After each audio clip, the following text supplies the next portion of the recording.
Dia tak keluar lagi dekat Facebook ni.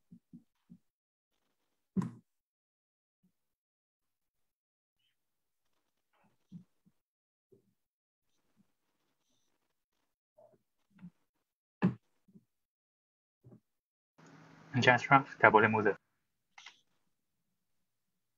Bismillahirrahmanirrahim. Alhamdulillahirabbil alamin. Dah boleh mula. Wassalatu wassalamu ala asyrafil anbiya wal mursalin wa ala alihi wa sahbihi ajma'in.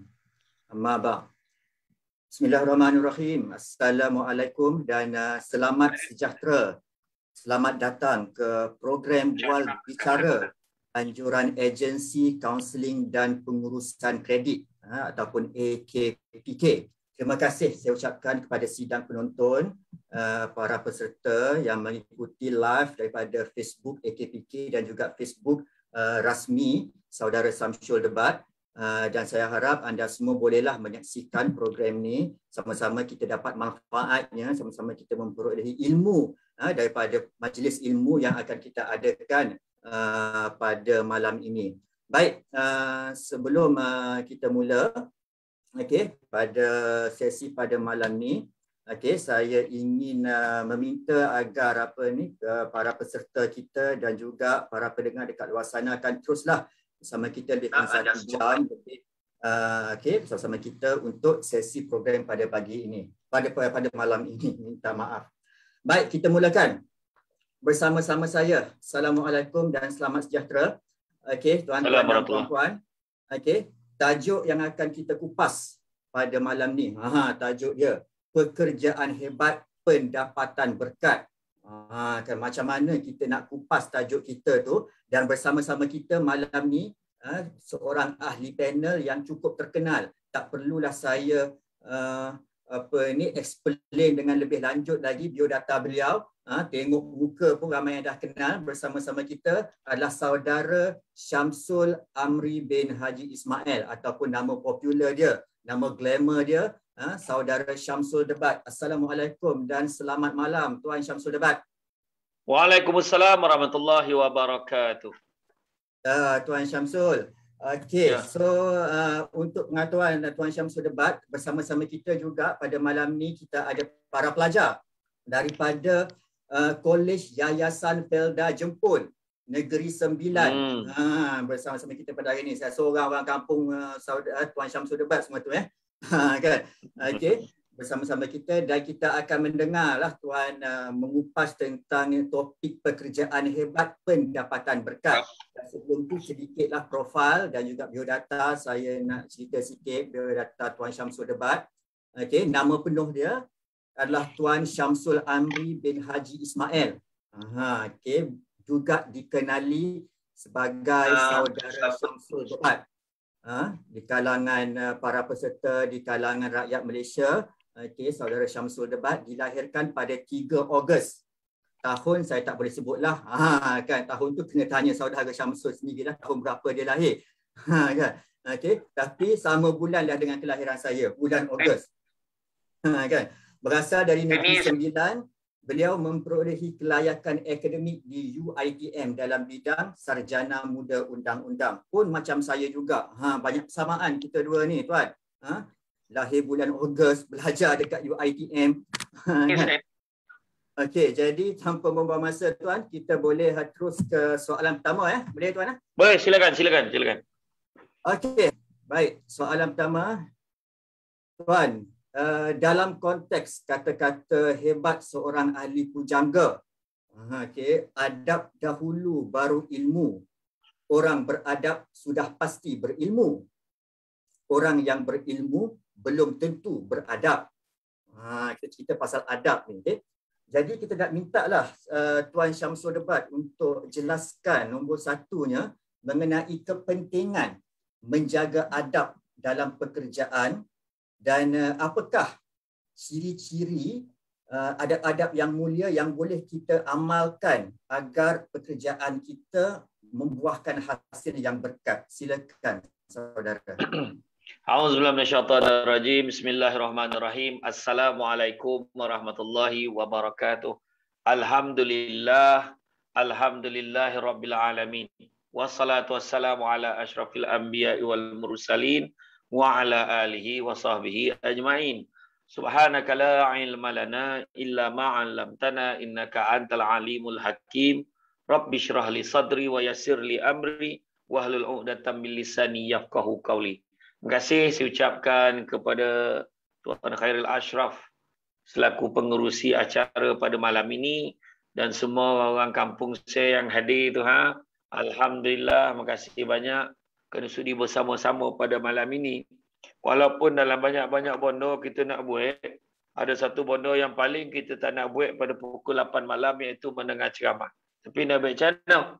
Tak dipaksa dah suruh kau dengar lah. Nak buat macam mana kan? Tapi tak apalah. Malam ni tajuk dia tentang ialah persoalan pekerja hebat, pendapatan berkat. Jadi persoalan tentang kepentingan menjaga adab. Itu tadi kata pujangga. Adab dulu baru ilmu. Orang beradab sudah pasti berilmu. Orang ada ilmu tak semestinya beradab. Kalau kita tengok apa kata Imam Malik. Imam Malik kata biar ada ilmu sikit. Tapi jangan tak ada adab. Imam Malik cakap tu. Dan Islam menggariskan adab yang perlu diamalkan oleh setiap orang yang beriman dalam mencari rezeki. Sama ada pekerja awam, swasta maupun bekerja sendiri. Ini untuk memastikan setiap pekerjaan membuahkan hasil dalam bentuk rezeki yang halal. Malah lebih penting sekali mendapat keredaan daripada Allah Subhanahu Wa Taala. Malahan keredaan Allah Subhanahu Wa Taala inilah yang menjadikan rezeki yang kita perolehi bukan saja halal, bahkan berkat dalam erti kata kebaikan yang melimpah ruah. Ia akan menjadi rahsia kepada orang yang beriman. Sebahagiannya memiliki pendapatan yang kecil kan atau sederhana, tetapi bahagia dalam kehidupannya, sama ada sebagai individu maupun sebagai kehidupan di dalam berkeluarga. Itu kepentingan dia. Kan? Kepentingan nakkan keberkatan ni supaya buahkan hasil, dapat keredaan Allah dan menjadi rahsia kepada orang beriman yang kecil pendapatan ke, besar ke, untuk tetap bahagia hidup dia. Dan apakah adab yang boleh diamalkan untuk memastikan pekerjaan kita ni membuahkan hasil yang halal dan berkat? Pertama, baca doa sebelum keluar rumah. Antara yang boleh diamalkan adalah dengan nama Allah. Aku bertawakal dengan Allah dan tidak ada daya dan upaya kecuali dengan Allah yang maha tinggi lagi maha agung. Doa. Kedua, niat bila keluar pada bekerja tu, keluar kerja tu, biarlah ikhlas kerana Allah untuk cari rezeki yang halal untuk diri dan keluarga serta menyumbang kepada masyarakat. Abu Mas'ud radhiyallahu anhu berkata, Nabi SAW bersabda, apabila seseorang lelaki itu memberikan nafkah kepada keluarga dengan ikhlas, maka pahala nafkah itu sama dengan pahala sedekah. Hadis riwayat Bukhari. Ketiga, bekerja bersungguh-sungguh. Orang lain nak kerja, tak ada kerja. Kau dah ada kerja, kerjalah sungguh-sungguh dan gigih. Kerana mengikut pesan Nabi seperti mana hadis riwayat oleh Sayyidatina Aisyah radhiyallahu anha bahawa Rasulullah SAW pernah bersabda, sesungguhnya Allah mencintai seorang hamba yang apabila dia bekerja, dia menyempurnakan pekerjaannya. Hadis riwayat At-Tabrani. Yang keempat, menunaikan tugas dan tanggungjawab dalam pekerjaan dengan jujur serta amanah sekaligus tidak menyalahgunakan jawatan, kuasa dan harta. Abdullah Mas'ud radhiyallahu anhu berkata, Rasulullah SAW bersabda, wajib ke atasmu jujur kerana sesungguhnya kejujuran menunjukkan kepada kebaikan dan kebaikan ditunjukkan kepada syurga serta seseorang selalu jujur dan memelihara kejujurannya sehingga ditulis di sisi Allah sebagai orang jujur. Hadis riwayat At-Tirmizi. Kelima, jangan terbabit dengan pekerjaan haram atau syubhah, iaitu yang tidak jelas halal haramnya. Nu'man Bashir radhiyallahu anhu berkata, aku mendengar Rasulullah SAW bersabda, perkara halal itu jelas, perkara haram juga jelas, dan antara keduanya adalah syubhat. Banyak orang tidak mengetahui apakah perkara halal atau haram, dan siapa meninggalkannya, bebaslah ia untuk agama dan kehormatannya, serta selamat daripada kecaman syarak. Dan barang siapa yang terjatuh ke dalamnya, dikhawatiri terjatuh dalam keharaman. Hadis riwayat At-Tirmizi. Keenam, jangan melakukan perbuatan dosa dan mungkar, kerana ia boleh menjadi sebab terhalangnya rezeki. Seperti hadis yang diriwayatkan oleh Sauban radhiyallahu anhu yang berkata bahawa Rasulullah SAW bersabda, tidak ada sesuatu yang boleh menambah umur kecuali kebajikan, dan tak ada satu yang boleh menolak takdir kecuali doa. Sesungguhnya seseorang akan tercegah daripada rezeki oleh sebab dosa yang dia lakukan. Ketujuh, bersyukur dengan apa yang diperolehi, seperti yang diriwayatkan oleh Abdullah ibn Amr bin Ibnu Ash radhiyallahu anhu bahawa sungguhnya Rasulullah SAW bersabda, sungguh amat beruntung orang Islam yang berserah diri dan berasa cukup dengan apa yang direzekikan Allah, serta berpada dengan apa yang diberikannya. Hadis riwayat Muslim. Kelapan, bersedekah kerana sebahagian apa yang diperolehinya juga menjadi hak orang lain, dan meyakini hartanya tidak akan berkurang dengan ibadah itu. Dari Abu Hurairah, Nabi Muhammad SAW sabda, harta tidak akan berkurangan dengan sebab sedekah. Hadis riwayat Muslim. Kesembilan, tidak menjadikan alasan sibuk mencari rezeki untuk tidak beribadah. Nabi berkata, betapa sesungguhnya Allah berfirman, wahai anak Adam, kerjakanlah ibadah semata-mata untukku. Nescaya aku akan penuhi dadamu dengan kekayaan dan aku tutup kemiskinanmu. Jika engkau tidak mengerjakannya, maka aku penuhi dadamu dengan kesibukan, tapi aku tidak akan menutup kemiskinanmu. Hadis riwayat Ibnu Majah. Dan begitu juga ke-10. Ada banyak lagi lah. Lagi 10 dah. Kan tak ada kojol lain. Nak jawab panjang mana kan? Yang ke-10-nya adalah bertawakal kepada Allah Subhanahu Wa Taala selepas kita melaksanakan tugasan atau pekerjaan.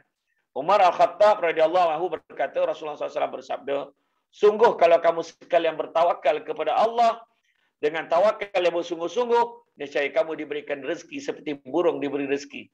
Ia berangkat pagi dalam keadaan lapar dan pulang petang dalam keadaan kenyang. Hadis riwayat At-Tirmizi. Angin toluk menyisir pantai, hanyut rumpai di bawah titi. Biarlah buruk kain dipakai, asalkan pandai mengambil hati. Poi mendaki si gunung daik, hendak menjerat kancil dan gosok. Bergotong royong amalan yang baik, elok diamalkan di tompek kojo. Nah, nampak? Maknanya, dalam kojo kat pejabat tu adab, kojo lah sama-sama. Kan? Kita syukur, seronok, kojo sama-sama. Kan? Air melurut ke tepian mandi, kembang bersari, muka sudut, bunga seduduk. Elok diturut resmi padi, semakin berisi, makin tunduk. Jangan belagak ke tempat kojo. Elok-elok perangai.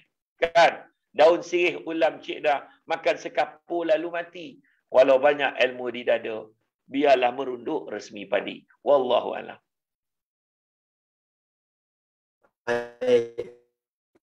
Allah, banyak betul pantun yang Tuan Syamsul debat bagi, tak terbalas kan.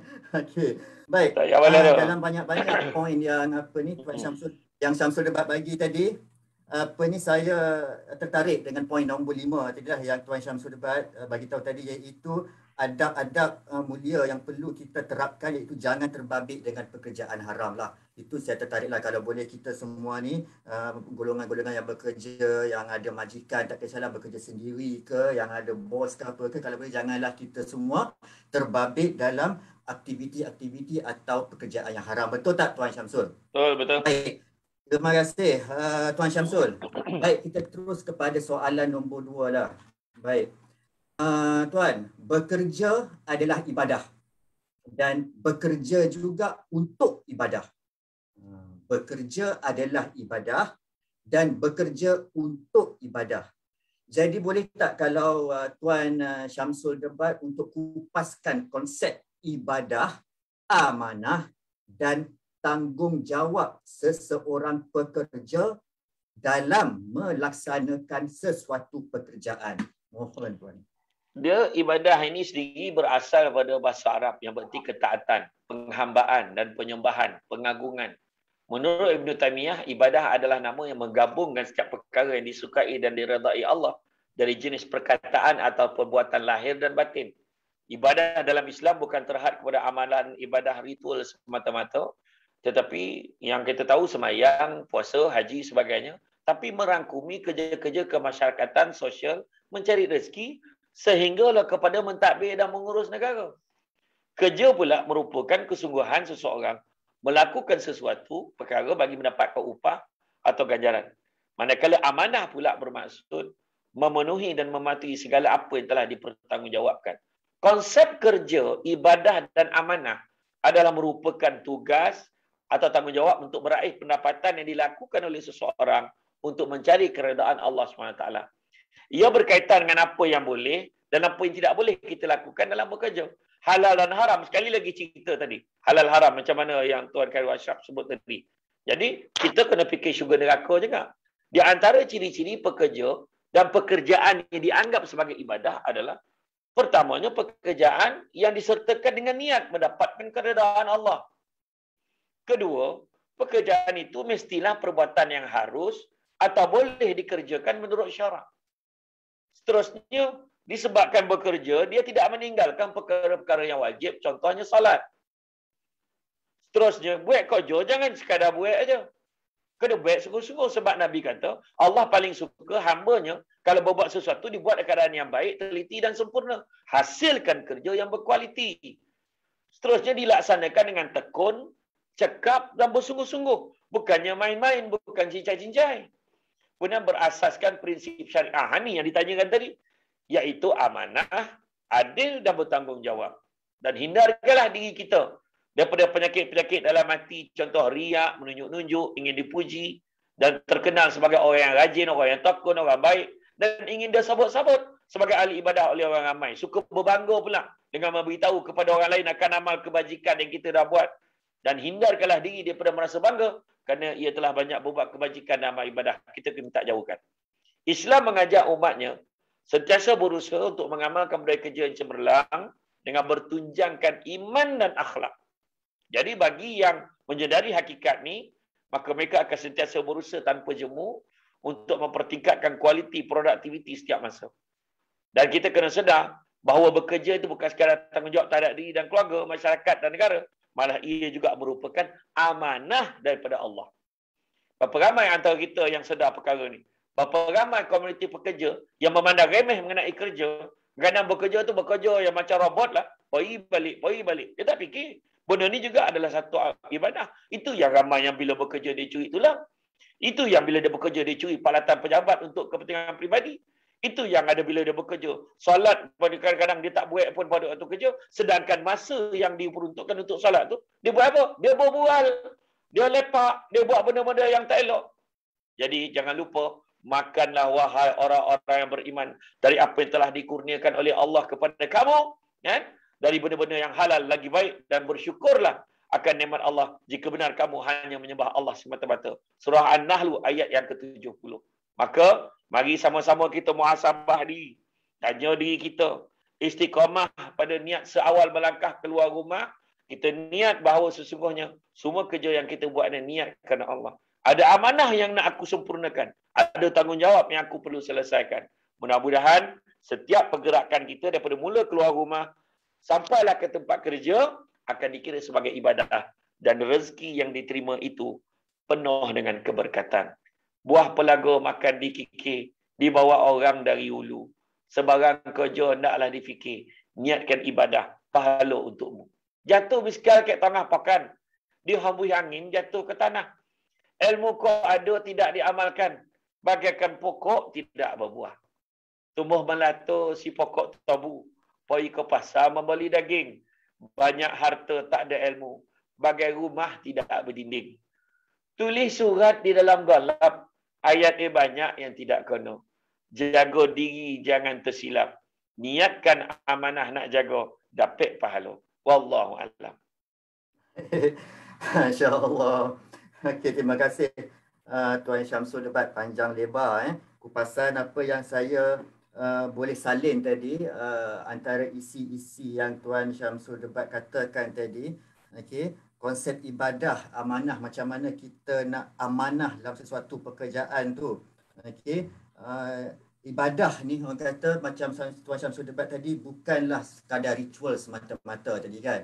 Poin pertama. Tapi ibadah ni orang kata pekerjaan pun satu ibadah.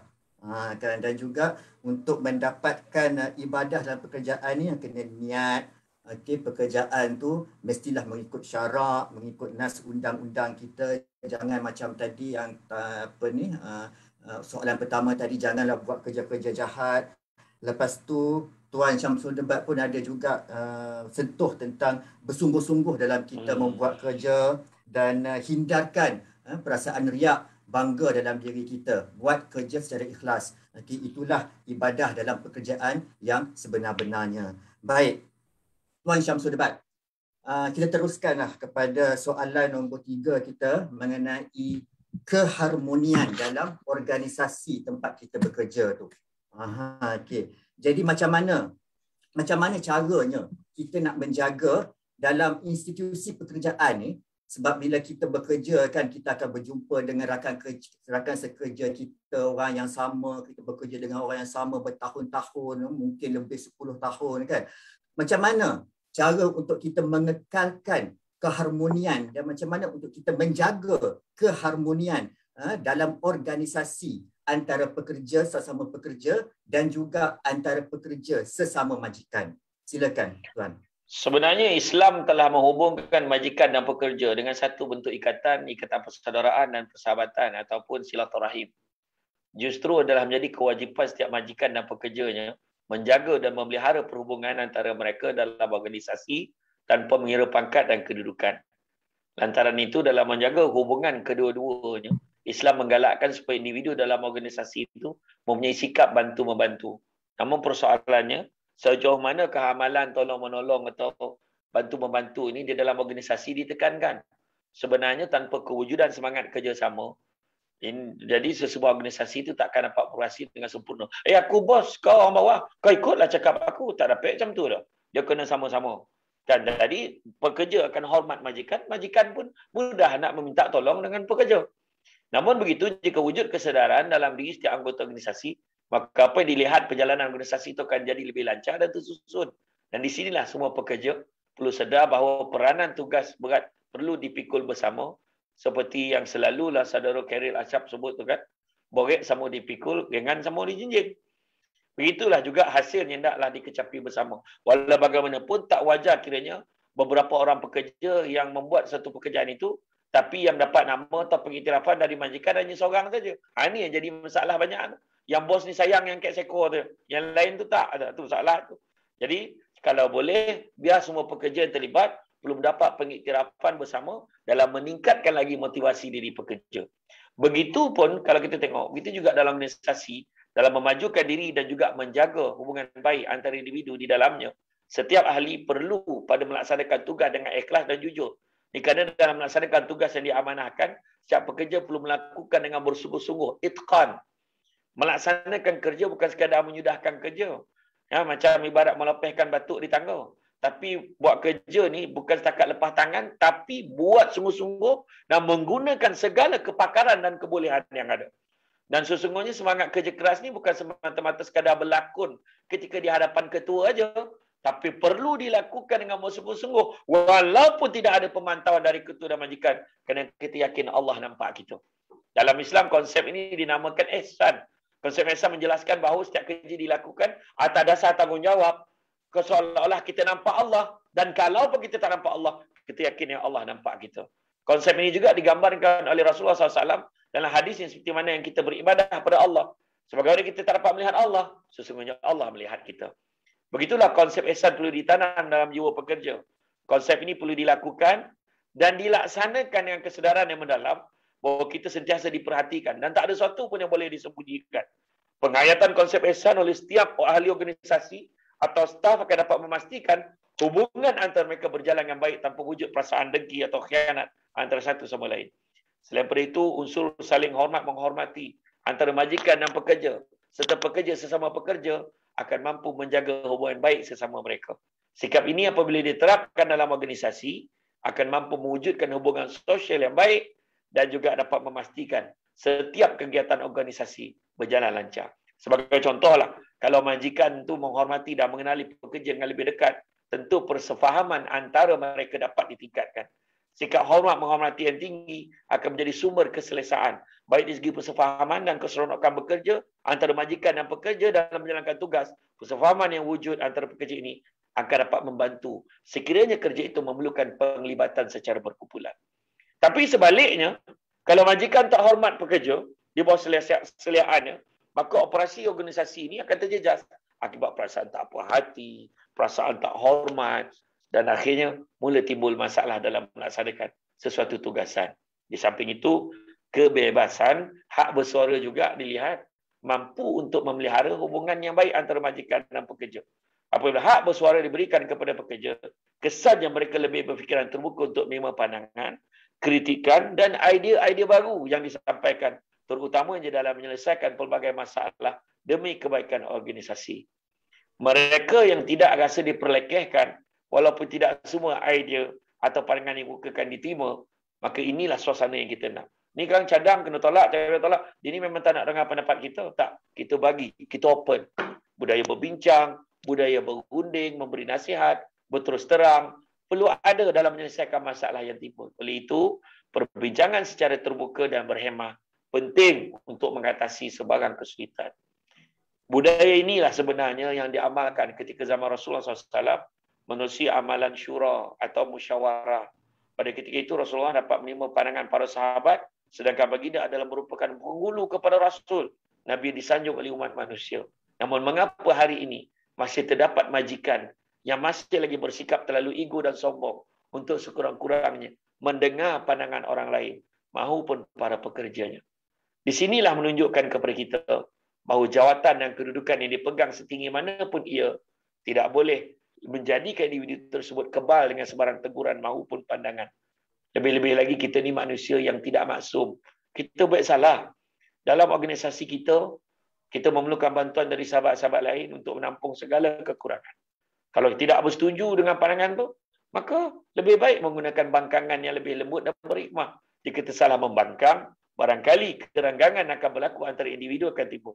Apa yang penting, segala pandangan itu jangan diperkecilkan dan meremehkan pandangan orang lain. Disebabkan kedudukan yang lebih rendah, kau tahu apa, kau orang bawah, kau diam-diam sudahlah, jangan macam tu. Maka cara ringkas, memelihara hubungan baik antara majikan pekerja dan organisasi pastinya akan memberi kesan yang cukup besar dalam pengembangan organisasi untuk terus mencapai produktiviti yang lebih baik, di samping dapat menyokong, menyumbang kepada suasana yang cukup harmoni, aman dan penuh ukhuwah dalam organisasi kita. Sebab kita kena ingat, kita bersaudara, kan konsep dia bersaudara. Bila saudara tu, kita kena tautkan hubungan. Bila kita baik hubungan, segala usaha menjadi mudah, doa kita mudah dimakbulkan. Tapi sebaliknya kalau kita sampai tahap memutuskan silaturahim, apa juga yang kita harapkan tak akan menjadi nyata. Kita tahu orang yang memutuskan silaturahim doanya tergantung. Amalan baiknya tidak diterima. Jadi macam mana kita nak harapkan diri kita dan organisasi kita boleh berjaya. Hendak berlayar ke Teluk Botong sambil mencuba labuhkan pukat. Bulat air kerana pembotong. Bulat pekerja majikan kerana muafakat. Pakai baju warna campuran. Pergi ke pakan mencari meruku. Pekerja kena selalu hormat majikan. Semoga majikan positif selalu. Lagu bernama Serampang Laut ditiup angin dari selatan. Layar di kombang organisasi di PAUD. Semoga tercapai hasrat diciptakan.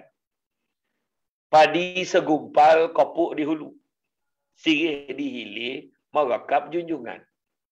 Kepalang duduk bekerja selalu. Benda yang biasa, kerjasama jadikan intan. Wallahualam. Baik, Masya Allah. Terima kasih atas perkongsian tadi Tuan Syamsul Debat.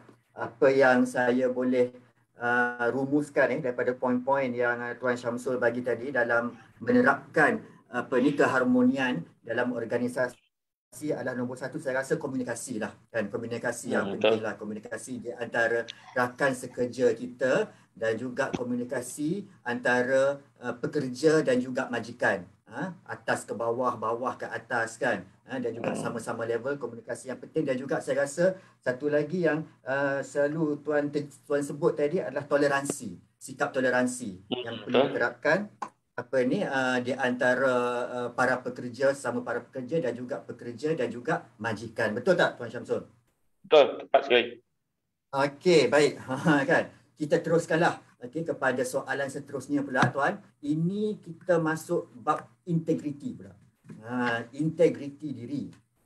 Baik, dalam kita melaksanakan pekerjaan kita sehari-harian, dalam kita membuat kerja kita dituntut untuk menjaga dan meningkatkan nilai estetika diri, dan antara yang selalu yang disebut-sebutnya adalah integriti, meningkatkan nilai integriti. Jadi kalau boleh mintalah Tuan Syamsul untuk huraikan apa itu sebenarnya integriti dan cabaran dalam mencapai integriti dalam melaksanakan pekerjaan sehari-harian kita ni. Silakan Tuan. Sebenarnya untuk kita melangkah ke masa depan, melangkah ke masa depan dalam melaksanakan kerja yang lebih cemerlang, negara kita ini sendiri pun harus lebih bijak untuk mengurus kejayaan serta dengan tegas berkesan mengatasi pelbagai kelemahan dan kekurangannya. Cabaran yang paling besar yang perlu kita atasi adalah pemantapan etika dan juga integriti. Budaya etika integriti ini adalah selaras dengan cabaran keempat wawasan 2020, iaitu untuk membentuk masyarakat yang kukuh ciri-ciri moral dan etikanya, dengan para warganya ditunjangi dengan nilai keagamaan, kerohanian yang utuh dan budi pekerti yang luhur. Manakala bila disebutkan tentang etika adalah merupakan himpunan nilai dan moral yang menjadi piawai bagi tingkah laku individu, organisasi dan profesion. Manakala bila sebut tentang integriti pula, apa maksud integriti? Integriti itu sendiri adalah kualiti yang unggul yang wujud secara keseluruhan dan padu yang ada pada individu dan organisasi. Integriti ini berkaitan erat dengan etika. Ia berlandaskan dengan tindakan kita sehari-hari. Kalau tengok dalam kamus Oxford Dictionary, dia berberi maksud, integriti ini adalah the state of being whole and undivided, bersifat menyeluruh dan tidak terpilih. Dan kemudian dengan itu kita akan dapat mewujudkan budaya kerja yang baik, merujuk pada nilai, kepercayaan, sikap dan juga sikap kita terhadap pekerjaan. Dan kita kena faham bahawa integriti ini bukannya isu rasuah semata-mata, tapi ia juga merupakan konsep yang lebih besar. Dia merupakan konsep yang lebih besar. Amalan budaya kerja juga menuntut integriti. Integriti dalam ketepatan waktu, integriti dalam menyampaikan maklumat, integriti dalam memberikan perkhidmatan terbaik, integriti dalam berhubung dengan ketua jabatan majikan kita, rakan sekerja dan juga kaki tangan sokongan. Dan budaya etika dan integriti ini adalah amat penting sekali, kan? Dalam mana-mana organisasi, kerana ia akan memastikan pelaksanaan apa juga program serta matlamat akan dicapai dengan baik serta beretika. Antaranya perkara-perkara yang kita nak capai dalam organisasi kita ni, bila sebut pasal integriti yang ditanyakan oleh Tuan Pengurusi tadi, dia akan memberikan hala tuju dan bimbingan kepada semua departmen. Tak kisahlah departmen mana sekalipun, supaya kita dapat bekerjasama dalam usaha untuk sama-sama membangunkan organisasi kita. Dan kita akan dapat lahirkan pekerja-pekerja yang bermoral dan beretika. Kedua, kita dapat tingkatkan kesedaran. Komitmen. Kadang-kadang orang bekerja, nak kerja sama-sama, tapi komitmen tak nak bagi. Itu masalahnya. Kita nak kerja sama-sama, kan, supaya dia menjadi budaya dan dia amalkan dalam semua peringkat. Ketiga, akan menggalakkan semangat bertanggungjawab di kalangan anggota, ahli organisasi dan mendorong perkembangan supaya organisasi ini dapat bergerak cergas di samping tidak meninggalkan nilai-nilai integriti. Keempat, menyumbang kepada usaha pengukuhan asas moral masyarakat dan negara.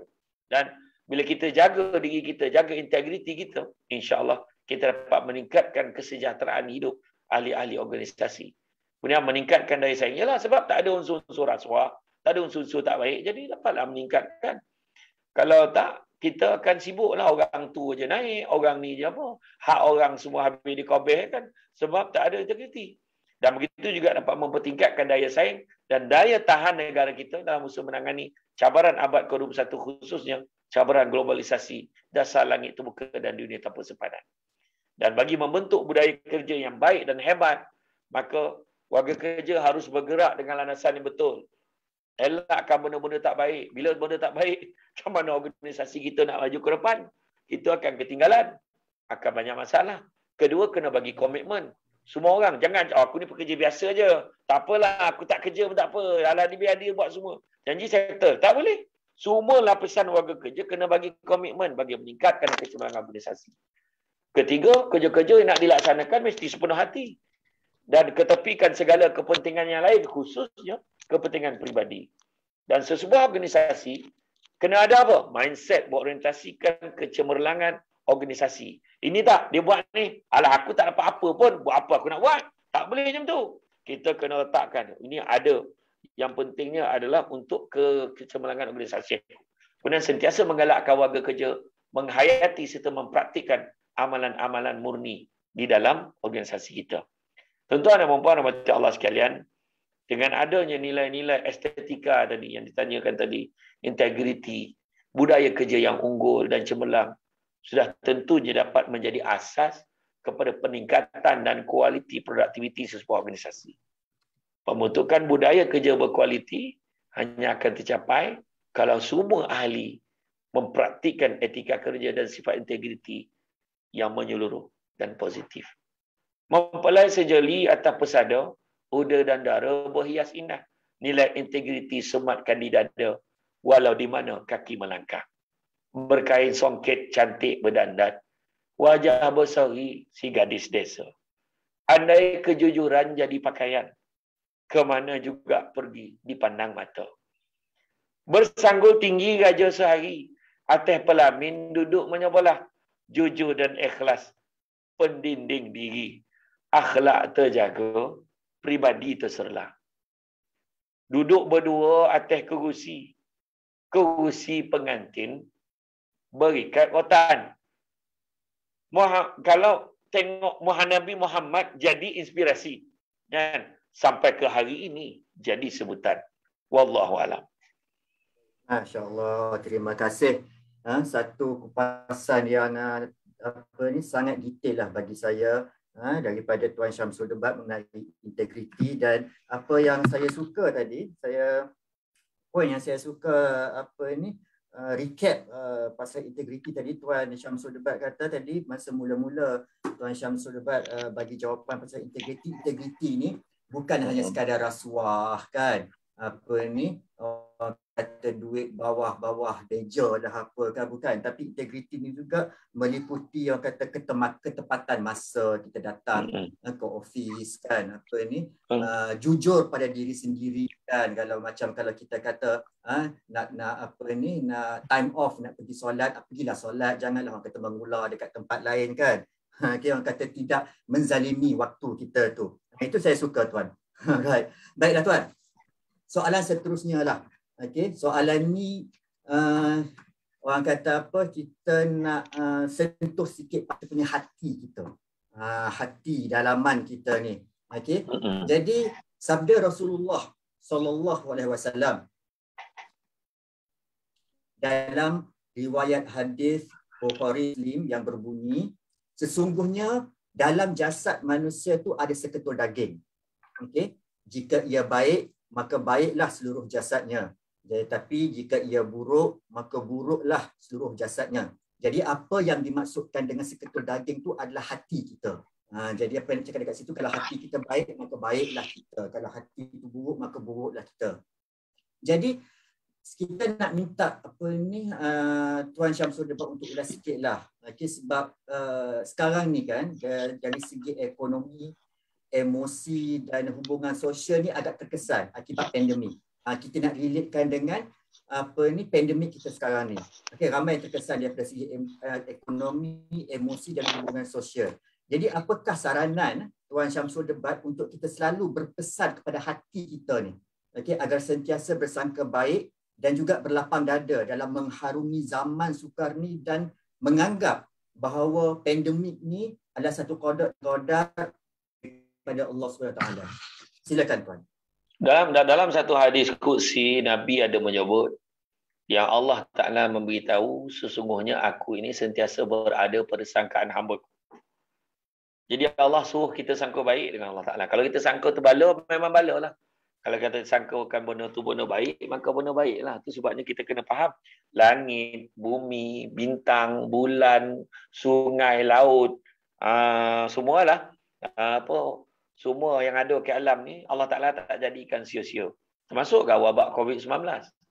Wabak COVID-19 yang melanda dunia pada hari ini memang tak dinafikan satu ujian yang besar bagi manusia. Kan? Kerana virus COVID-19 ni satu pandemik yang menakutkan, beratus ribu, berjuta kematian yang dilaporkan di serata dunia. Bahkan di negara-negara maju yang mempunyai peralatan kesihatan yang canggih pun tak dapat nak menyelesaikan masalah tu dengan mudah. Apa yang berlaku dekat Malaysia ni pun tak kurang susahnya. Pelbagai usul yang kita buat, golongan barisan hadapan yang tak jamu-jamu nak pastikan wabak ni disaring. Tuan-tuan fikirlah. Kita fikir kita yang susah. Kalau duduk rumah, kita fikir susah, tak ada kerja. Pernah tak kita fikir frontliner tu? Tengok polis tu lah berdiri pepanih tengah tu buat Roblox. Apa jadah dia nak nunggu kan? Dengan tahu orang Malaysia ni macam-macam perangai.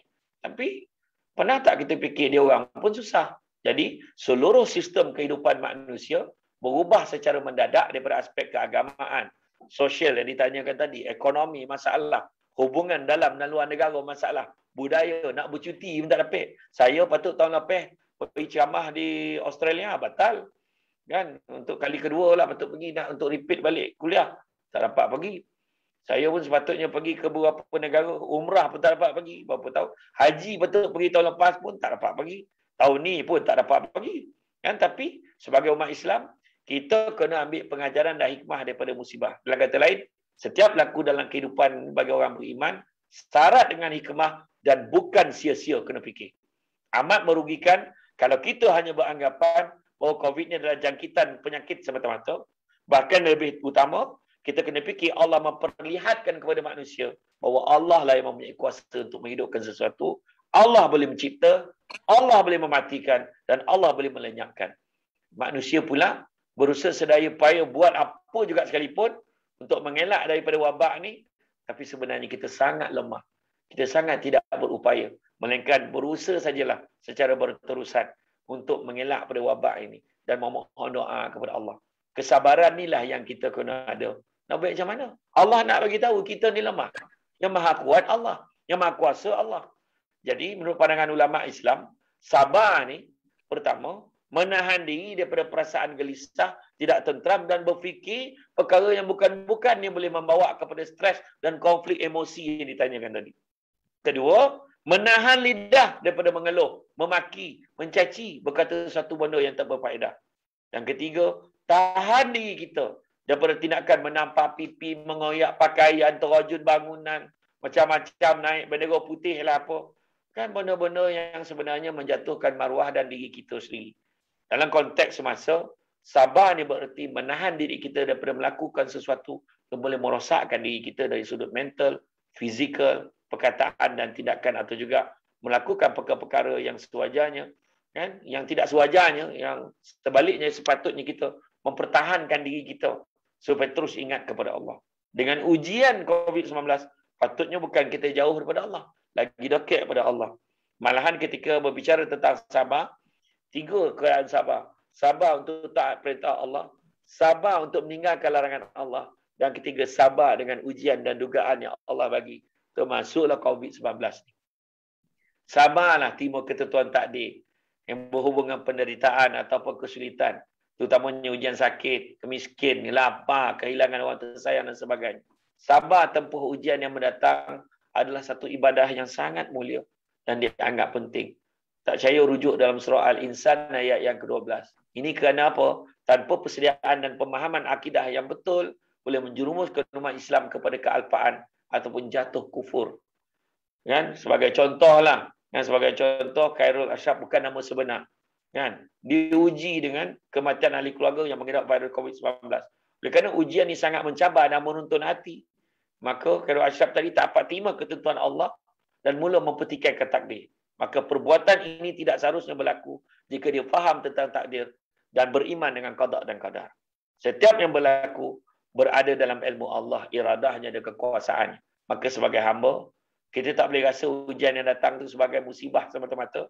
Maka tertekan, berfikiran negatif, stres dan lain-lain. Tetapi Islam ajar kita supaya berfikir dengan betul agar dapat menjalani dan menghadapi ujian dengan kekuatan sabar dan iman. Setiap ujian musibah didatangkan bersama dengan keampunan dan kasih sayang Allah. Justru sewajarnya lah kita memperbanyakkan doa dan istighfar agar Allah mengampunkan dosa-dosa kita dan mengganjarkan kita melalui musibah dengan pahala dan kebaikan yang besar. Allah berfirman dalam Quran bahawa dia akan menguji manusia dengan ujian dan kesukaran bagi tahap iman, nak menentukan tahap iman manusia sama ada bersyukur atau ingkar kepadanya. Rujuk surah Al-Baqarah ayat 155 tak silap saya. Bagaimanapun Allah juga berjanji bahawa setiap kesulitan akan diiringi dengan kemudahan. Baca surah Al-Insyirah, baca.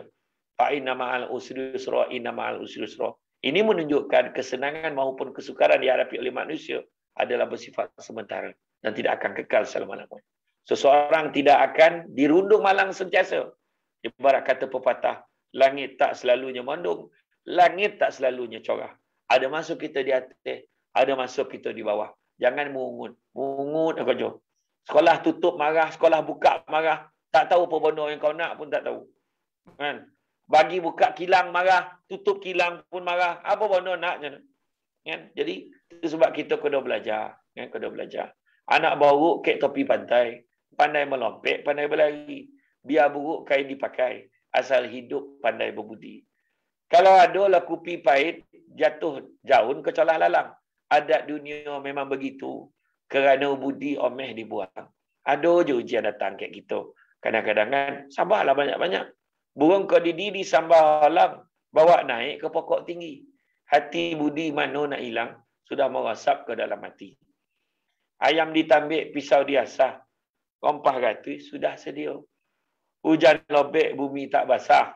Kan? Orang batinnya, hati nan lara. Nampak macam mana? Hati sakit. Ya. Aduh, yang bodoh-bodoh. Kan? Kan? Hujan lobek, bumi tak basah. Orang batin, hati nan lara. Berapa orang dalam hati ni? Aduh, yang bodoh tak perhati. Aduh, yang bodoh yang tak cukup. Bahan kemarau, bumi nan koring. Ronjih gerimih, tanah tak basah. Orang tak hirau, kasih terasing. Hati mengamih, jiwa nan resah. Makna kata, aduh, ya kan? Jadi insyaAllah, sabar banyak-banyak. Doa banyak-banyak kepada Allah. InsyaAllah. Mudah-mudahan. Allah itu maha mendengar. Allah maha pengasih. Allah juga banyak kasih sayangnya kepada kita. Wallahualam. Baik, terima kasih. Terima kasih kepada Tuan Syamsul Debat tadi. Saya boleh simpulkan apa yang Tuan Syamsul Debat kata tu, kita dalam menghadapi cabaran ni kita kena bersangka baiklah dengan Allah. Sebab kita tahu apa yang Allah buat, dia sayang pada kita. Allah sayang pada kita dan juga kita sabarlah dengan ujian ni, ketentuan ni.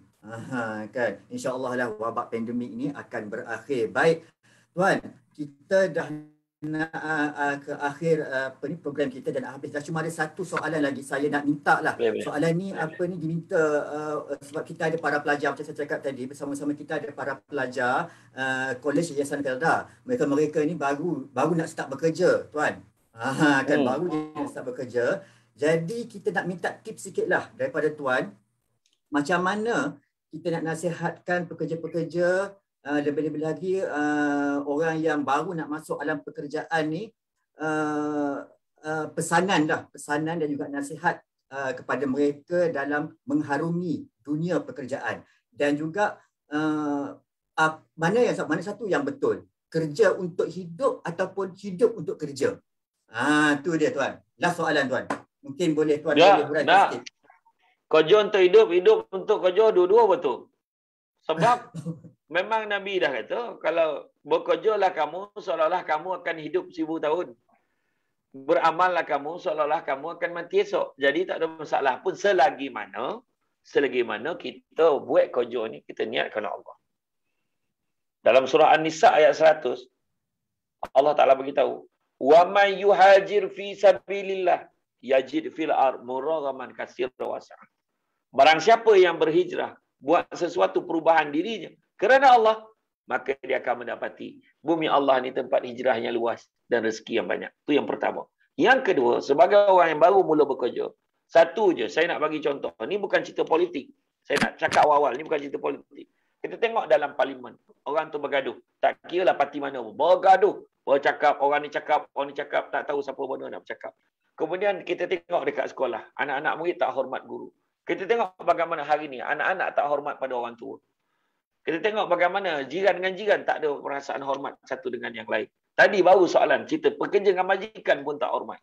Kita sebenarnya berada di tengah-tengah krisis yang sangat kritikal di negara kita, iaitu krisis adab. Jadi sebagaimana permulaan kita pada malam ini, Khairil Ashraf tanya saya tentang adab. Dia tanya tadi adab. Maka itulah yang adik-adik semua yang nak mula bekerja. Tolong terapkan nilai adab dalam pekerjaan. Terapkan nilai adab dalam kehidupan kita. Katalah saya dengan saya Khairil Ashraf duduk kat simpang Batu Kikir tu. Bang Tiki duduk minum. Tiba-tiba lalu anak dara. Tumpang lalu bang, baik budak ni. Kita akan tanya, anak siapa tu? Orang tak tanya dia gaji berapa, tak tanya dia kerja mana. Orang tanya dia anak siapa. Sebab apa? Sebab adab. Itu sebab dikatakan dalam pantun dulu-dulu, makan sirih berpinang tidak. Pinang ada kat Kota Melaka. Makan sirih menganyang tidak. Tagah dek budi dengan bahasa. Jadi mana kata, budi bahasa penting, adab penting. Itu sebab kita nak kena jaga. Jadi nak bekerja, nak selamat, nak pergi jauh, jagalah adab. Bila jaga adab, bos berkenan dengan kita, senang naik pangkat. Kau tak naik pangkat pun, bila adab kita baik, orang senang hati dengan kita. Allah bagi ganjaran macam-macam. Apa kita risau? Kan? Jadi itu penting, jaga adab. Orang kata, kalau mencari pokok berbuah, pucuk elobek, dahan berdaun. Kalau nak jadi insan bertuah, duduknya beradab, tagaknya bersantun. Wallahu a'lam. Baik, terima kasih Tuan Syamsul Debat dengan jawapan daripada soalan terakhir itu. Okey, saya simpulkanlah adab yang penting adik-adik. Kita terapkanlah adab dan juga nilai murni. Bila kita mula bekerja, hormat menghormati. Kalau kita berjumpa dengan pekerja senior kita, hormatlah mereka. Mereka tu lebih berpengalaman pada kita. So, adab penting. Baik, terima kasih saudara Syamsul Debat. Sedar tak sedar kita dah 1 jam dah bersiaran bersama Tuan Syamsul Debat. Nampak tak? Orang kata bila kita dah bersama Tuan Syamsul Debat ni, masa pun rasa berlalu 1 jam macam tu je. Kan rasa tak puas. Tapi nak buat macam mana? Memang janji temu kita dengan saudara Syamsul Debat ni memang 1 jam je. Lepas ni dia ada meeting kot lain pula berkali. Terima kasih.